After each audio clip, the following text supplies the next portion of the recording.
ဟိုခါခဲရီရဲ့အကျဉ်းဆုံးကျစ်စုတွေအကြောင်းကိုပြောကြရအောင်ပါ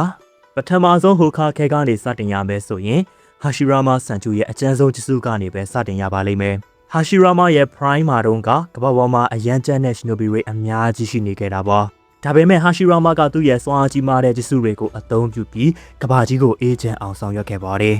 ်တစ်သားနဂါးဆိုတာကခရာမာကိုထိန်းချုပ်ဖို့အသုံးပြုခဲ့တာမျိုးဖြစ်ပြီးတစ်သားဂိုလမ်ဆိုတာကတော့ Tapis bomb ကိုဖမ်းနိုင်ဖို့အသုံးပြုခဲ့တာပါမာဒရာအသုံးပြုခဲ့တဲ့ Deep Forest Emergence ဟာရှီရာမာရဲ့ကျစ်စုတစ်ခုဖြစ်ခဲ့ပါတယ်အန်ရဲ့အရန်များတဲ့ကျစ်စုတစ်ခုမဟုတ်ပေမဲ့အသုံးဝင်ပြီးထိခိုက်မှုအားကောင်းတဲ့ကျစ်စုတစ်ခုပါဒီကျစ်စုဟာခါခဲ9ယောက်စလုံးကိုတိုက်ခိုက်နိုင်ခဲ့ပြီးအိုနိုကီတယောက်တည်းကပဲဒီကျစ်စုကိုကောင်တာနိုင်ခဲ့တာပါနာရူတို series ထဲက character အများစုကအကျဉ်းဆုံးဆိုတဲ့ကျစ်စုတစ်ခုလောက်ကိုသာရရှိပိုင်ဆိုင်ထားခဲ့ကြတာပါဒါပေမဲ့ဟာရှီရာမာစီမှာတော့မတူညီတဲ့အကျဉ်းစားကျစ်စုအများစုကိုရရှိပိုင်ဆိုင်ထားခဲ့ပါတယ်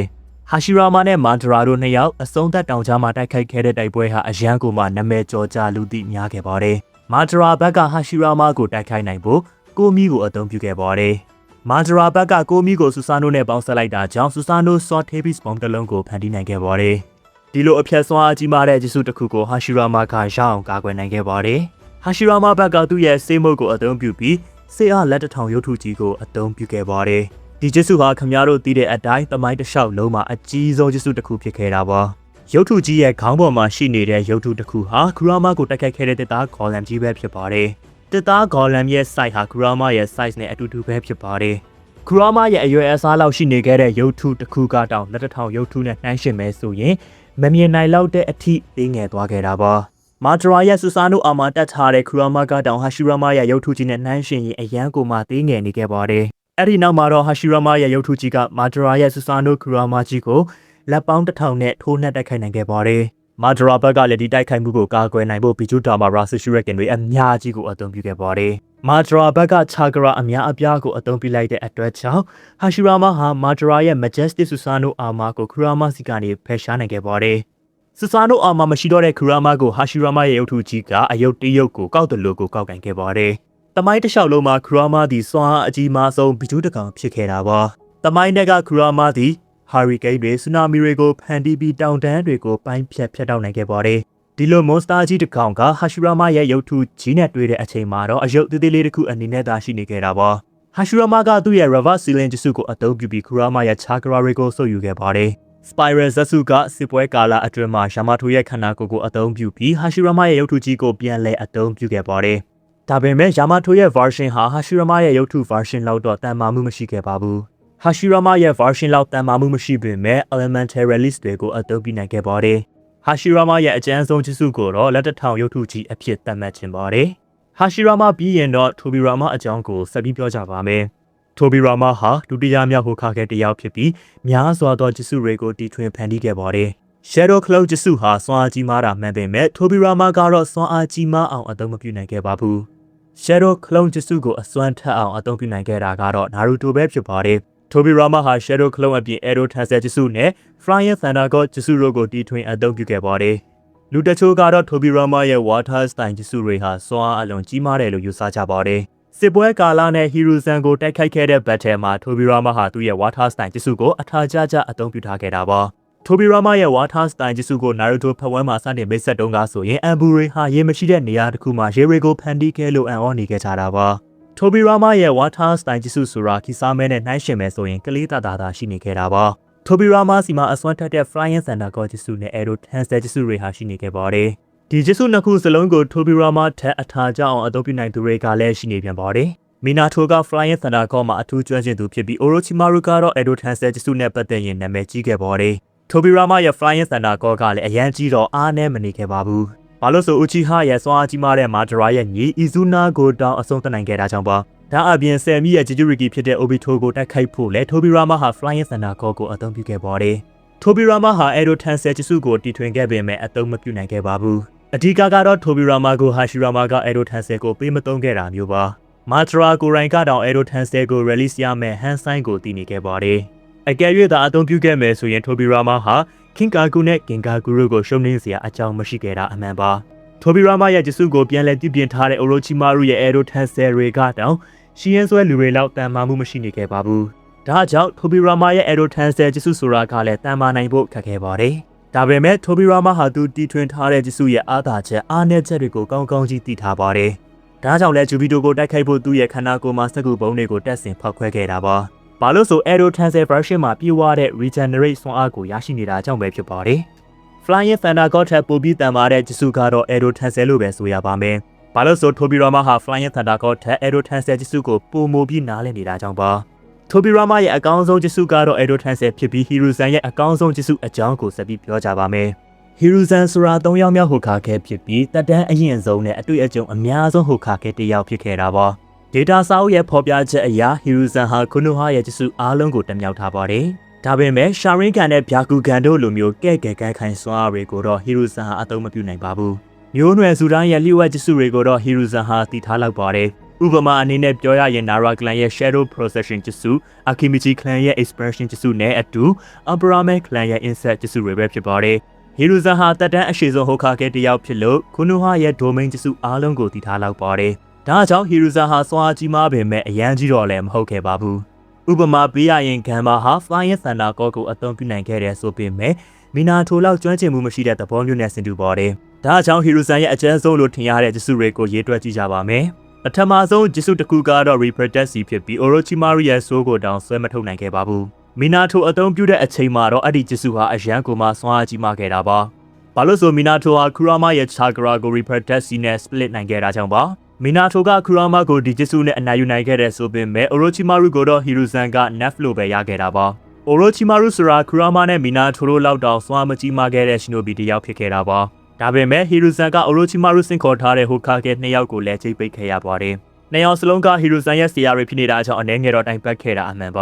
။ Tobirama နဲ့ Hashirama တို့ဘက်ကလည်း Hiruzen ရဲ့ချိတ်ပိတ်မှုကိုလက်ခံပေးခဲ့ကြပါတယ်။ဒါပေမဲ့လည်း Hiruzen ဟာအရန်အိုမင်းနေပြီဖြစ်လို့ Orochimaru ကိုလုံလောက်အောင်အနိုင်မယူနိုင်ခဲ့တာပါ။ဒါကြောင့်ကျွန်တော်က Hiruzen ရဲ့ Reproduce ဂျစ်စုဟာအကျဉ်းဆုံးဂျစ်စုလို့မထင်မိတာပါ။ Hiruzen ရဲ့အကျဉ်းဆုံးဂျစ်စုကတော့ Anma ဖြစ်ပြီးသူ့ရဲ့ Summoning ဂျစ်စုပဲဖြစ်ပါတယ်။ Anma ဟာ Hiruzen ရရှိပတ်စံခဲ့တဲ့အထက်ကမှအကောင်းဆုံးအရာတစ်ခုဖြစ်ခဲ့တာပါ။မြောက်ဘရင်ကြီး Anma အကြောင်းကိုလည်းဗီဒီယိုတစ်ပုဒ်ပြုလုပ်ပေးခဲ့ပူပါတယ်။ Maki Form နဲ့လည်းခမားကိုတိုက်ခိုက်နိုင်တယ်လို့ Staff အဖြစ်လဲ transform နိုင်ပါသေးတယ်။ကျွန်တော်ကတော့ personal အရာ Maki Form ထက် Staff ပုံစံကိုပို့ပြီးတော့သဘောကျမိပါတယ်။ဘာလို့ဆို Staff Form မှာပိုရှည်နိုင်တာမျိုးပိုကြီးနိုင်တာမျိုးတွေပါဝင်နေတာကြောင့်ပါ။ဒုံလုံးကိုရှည်ပြီးခေါင်းကောက်ထွက်လာတဲ့ဆင်းဟာတကယ်ကိုမှ iconic ဆင်းတစ်ခုဖြစ်ခဲ့တာပါ။ Kurama ကျူးကျော်လာတဲ့အချိန်မှာ Hiruzen ဟာ Anma ကိုအသုံးပြုပြီး Kurama ကိုတွန်းထုတ်ခဲ့ပါတယ်။ဒါဟာ anime only ဆင်းတစ်ခုဖြစ်ခဲ့ပြီး manga မှာကတော့မပါဝင်ခဲ့ပါဘူး။ manga မှာကဖန်နဲ့အတိအကျမပါဝင်ခဲ့ပေမဲ့ Kurama ကြီးလွင့်ထွက်သွားတဲ့ဖန်တွေကတော့ပါဝင်နေခဲ့ပါတယ်။ anime မှာလည်း Hiruzen ရဲ့ဆင်းဟာစက္ကန့်အနည်းငယ်လောက်သာပါဝင်ခွင့်ရခဲ့တာပါ။ဒါကြောင့်ကျွန်တော်ကတော့ canon ဆိုတာကိုလက်ခံထားပါတယ်။ကျွန်တော်ကတော့ Hiruzen ရဲ့ Anma ကိုပဲအကျဉ်းဆုံးဂျစ်စုအဖြစ်သတ်မှတ်ချင်ပါတယ်။ Reproduce ကလည်းတန်ပါတယ်ဆိုပေမဲ့ခင်ဗျားတို့သိတဲ့အတိုင်း user ကို side effect ဖြစ်စေချင်တာကြောင့်စရင်းမသွင်းတော့တာပါ။ဒီနေ့ဗီဒီယိုကိုအဓိကကူညီပံ့ပိုးပေးထားတာကတော့ကိုရန် Store ပဲဖြစ်ပါတယ်။ကိုရန် Store မှာဆိုရင် mobile game တွေရဲ့ item တွေနဲ့လူသုံးများတဲ့ application တွေရဲ့ premium ကိုပါ unlock လုပ်နိုင်ပါတယ်။ဝယ်ယူရရှိနိုင်တဲ့ game item တွေကတော့ MMBB, PUBG, Roblox, HOK, Magic Chess, Free Fire, Blast Strike, Genshin Impact, Once Human နဲ့ကျွန်တော်အရန်ကြိုက်တဲ့ COC လိုမျိုး game တွေရဲ့ item တွေကိုဝယ်ယူရရှိနိုင်မှာမျိုးဖြစ်ပြီးစော်ရှိတဲ့ခင်ဗျားတို့အတွက်ကတော့ Children of the Light လိုမျိုး game ရဲ့ item ကိုပါတောဝယ်နိုင်ပါတယ်။ Digital product တွေအနေနဲ့ Canva, Spotify, Netflix, Discord, Capcut, Alight Motion နဲ့ ChatGPT လိုမျိုးအသုံးဝင်တဲ့ application တွေရဲ့ premium တွေကို unlock လုပ်နိုင်မှာဖြစ်ပါတယ်။စိတ်ဝင်စားလို့ဝယ်ယူခြင်းနဲ့ဆိုရင်တော့ယုံကြည်စိတ်ချစွာတွားရောက်ဝယ်ယူနိုင်အောင်ဒီဗီဒီယိုရဲ့ comment section မှာကိုရန် store ရဲ့ link ကိုချပေးထားပါမယ်။ကဲပြောနေတဲ့ဘက်ကိုပြန်ဆက်ကြတာပေါ့။နောက်တစ်ယောက်ကတော့မီနာထိုဖြစ်ပြီးခုနဝရဲ့၄ယောက်မြောက်ဟိုကာကတစ်ယောက်ဖြစ်ခဲ့ပါတယ်။ Edo Tensei version မှာအသုံးပြုခဲ့တဲ့ Kurama Avatar, Supermassive Vapor Rasengan တို့ကိုထည့်သွင်းစဉ်းစားသွားမှာမဟုတ်ပါဘူး။မီနာထို Prime တုန်းကဂျစ်စုတွေဖြစ်ကြတဲ့ Rasengan, Flying Thunder God နဲ့ Reproduce တို့ကိုသာထည့်သွင်းစဉ်းစားသွားမှာပါ။ဂျစ်စုတစ်ခုတည်းနဲ့မီနာထိုဟာသူ့ရဲ့ Prime မှာအကျဉ်းဆုံးနေကြတစ်ယောက်ဖြစ်ခဲ့တာပါ။အနာဂတ်မှာ Rain ခါခဲဖြစ်လာမဲ့ A နဲ့ရင်ဆိုင်ရတဲ့အချိန်မှာတောင်မီနာထိုဟာသူ့ရဲ့ Rasengan ကိုအသုံးမပြုနိုင်သေးပါဘူး။ Flying Thunder God နဲ့ Kunai တို့ကိုသာတွဲဖက်အသုံးပြုသွားခဲ့တာပါ။မီနာထိုက Obito ကို Naruto မွေးတဲ့ညမှာ Rasengan နဲ့တိုက်ခိုက်ခဲ့ပါတယ်။မီနာထိုရဲ့ Rasengan ဟာ Obito ရဲ့အသက်ကိုတော့မချင်းချောင်းနိုင်ခဲ့ပါဘူး။ Rasengan ဟာကြမ်းတမ်းတာမှန်ပေမဲ့လူတစ်ယောက်ကိုချက်ချင်းသေဆုံးစေနိုင်တဲ့ဂျစ်စုတစ်ခုတော့လည်းမဟုတ်ခဲ့ပါဘူး။ Reproduce က user ကိုသေဆုံးစေနိုင်တာကြောင့်အကောင်းဆုံးဂျစ်စုလို့မဆိုနိုင်ပြန်ပါဘူး။ ဒါပေမဲ့မီနာတိုရဲ့ Flying Thunder ကောကတော့ဘီဂျူတာမာကိုတောင် teleport ထားနိုင်ခဲ့တာပါဂျစ်စုချင်းမတူဘူးဆိုပေမဲ့ဒါဟာ Flying Thunder ကောရဲ့မျိုးကွဲတစ်ခုပဲဖြစ်ပါတယ်မီနာတိုရဲ့အကျဉ်းဆုံးဂျစ်စုကတော့ Rasengan နဲ့ Flying Thunder ကောတို့ရဲ့ combo လို့ပဲဆိုရပါမယ်ဒီ combo ကိုမီနာတိုဟာ Obito အပေါ်မှာပထမဆုံးအသုံးပြုနိုင်ခဲ့ပါတယ်ဒုတိယအကြိမ်အသုံးပြုဖို့ကြိုးစားခဲ့ပေမဲ့ Obito ကအရင်ဦးအောင်မီနာတိုရဲ့လက်ကိုဖျက်တောက်ပစ်ခဲ့ပါတယ်မန်ကာထဲမှာမဖြစ်ခဲ့ပေမဲ့ဂိမ်းထဲမှာတော့မီနာတိုဟာ Shadow Clone Rasengan နဲ့ Flying Thunder ကောတို့ကို combo ကြကြအသုံးပြုပြီး Obito ကိုတိုက်ခိုက်နိုင်ခဲ့ပါတယ်မန်ကာထဲမှာတကယ်ရှိခဲ့တဲ့ combo တစ်ခုဖြစ်လို့ဗီဒီယိုဂိမ်းတွေထဲမှာခဏခဏမြင်တွေ့ခဲ့ရတာပါကျွန်တော်ကဒီဂျစ်စုကိုဘာကြောင့်ပေးမသုံးခဲ့ရတာလဲဆိုပြီးဆီယာခီရှီမိုတိုကိုပဲပြေးပြီးတော့မေးချင်မိပါတယ်နောက်တစ်ယောက်ကတော့ဆူနာတဲ့ဖြစ်ပြီးခုနိုဟာရဲ့9ယောက်မြောက်ဟိုခါခဲတစ်ယောက်ဖြစ်ခဲ့တာပါဆူနာတဲ့စီမှာခမရတို့တည်တဲ့အတိုင်းများပြားလွန်းလာတဲ့ဂျစ်စုတွေဟာရှိမနေခဲ့ပါဘူး Lady Kasuyu ကိုစင်ခေါ်ပြီးသူ့ကိုယ်သူနဲ့အခြားသူတွေကိုသာကုသပေးနိုင်ခဲ့တာပါဆူနာတဲ့ဟာ body pathway arrangement ဂျစ်စုကိုအသုံးပြုပြီးခါဘူတိုကိုတိုက်ခိုက်ခဲ့ပါတယ်ဈေးပညာကိုမတက်မြောက်ရင်ခေါင်းတာနိုင်မှုခက်ခဲတဲ့ဂျစ်စုတစ်ခုပါဒီဂျစ်စုကတော့ 1v1 situation အတွက်ကောင်းမွန်တဲ့ဂျစ်စုတစ်ခုဖြစ်ခဲ့ပါတယ်ခါဘူတိုလိုဈေးပညာကိုကျွမ်းကျင်တဲ့ကောင်ကတောင်သူ့ရဲ့ခန္ဓာကိုယ်ကို80%အထိသာထိန်းချုပ်အသုံးပြုနိုင်ခဲ့တာပ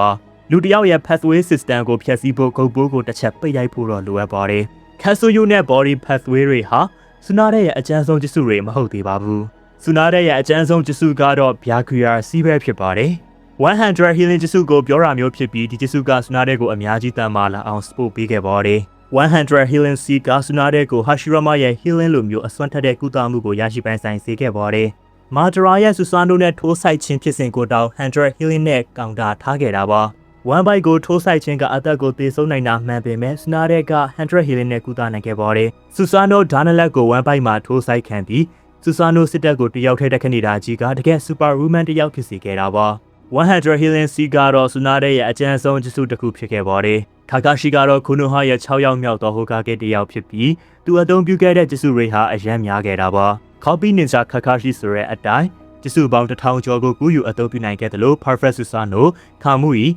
Rankiri, Kamui Shuriken, Kamui ဆိုတဲ့စွာတွေကိုအသုံးပြုနိုင်ခဲ့ပါတယ်ဒါပေမဲ့တခုရှိတာက Kakashi တယောက်ဟိုကာခဲဖြစ်လာတဲ့အချိန်မှာသူ့ရဲ့ Mega Q ဟာမရှိတော့ပါဘူးဟိုခါခဲလုံနေစဉ်အတွင်းမှာအသုံးပြုခဲ့တဲ့ဂျစ်စုဆိုတာကလည်း Light Novel တွေထဲမှာသာရှိနေခဲ့တာပါ Light Novel ထဲမှာတော့ခကာရှိယာအရန်ကြီးမားတဲ့ Fire Phoenix ဂျစ်စုတစ်ခုကိုအသုံးပြုခဲ့ပါတယ်